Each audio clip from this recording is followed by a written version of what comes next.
Today is going to be a quick crypto update based on what is happening right now, this current date. So basically there's a couple things we're going to be getting into. The first thing being China, what they're doing with their economy and how that's going to spark growth in cryptocurrency. Well, China currently, their economy is not doing well. So to sum it up, China's going to be printing a lot more money and are going to be doing a lot of measures to make sure that their economy starts to become better. And like I said, printing tons and tons of money, which is then going to flow into a bunch of assets as well, because that's just how increased money works, money allocation.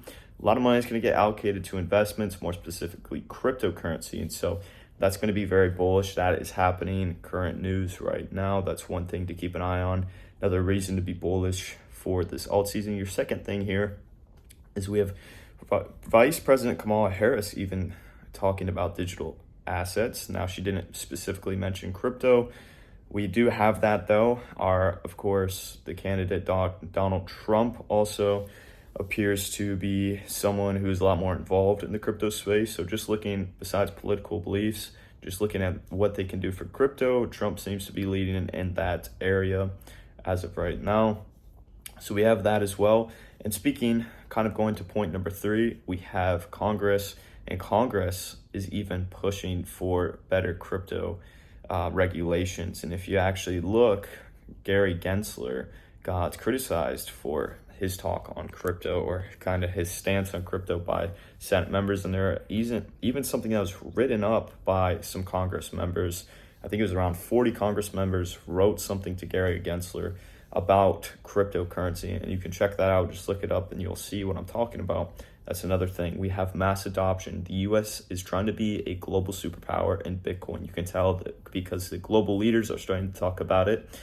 For example, El Salvador, their president, is trying to make a lot of what their country's worth in Bitcoin.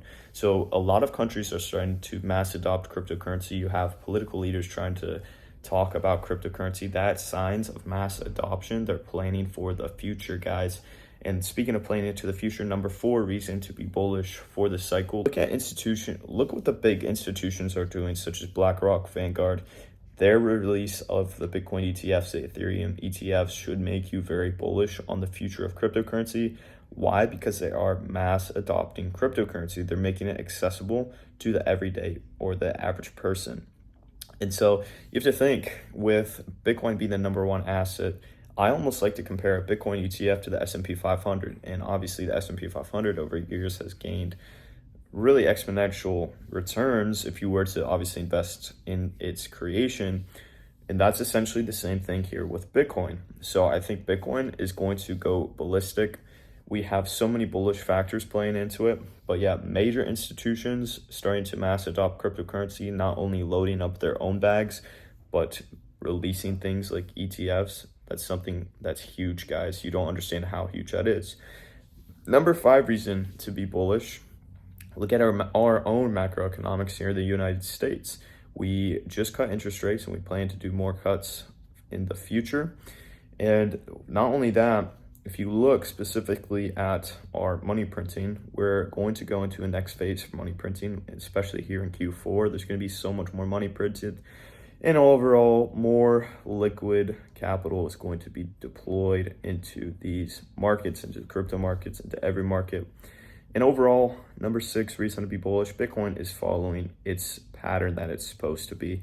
There's no downtrend that's happening right now. We're actually on an uptrend. I believe we're still going to be in an uptrend the rest of Q4. We might have some small dips here and there. But overall, this is going to be a very, very strong Q4, guys. There's so much to be looking forward to. The election coming up. So much to be looking forward to. And I just outlined to you a couple of things just to think about, guys. So think about the things I just said. Do your own research on them. These are all valid points of why I believe Q4 is going to be bullish. And there are still actually a lot more to talk about. And yeah, that's it for me, guys.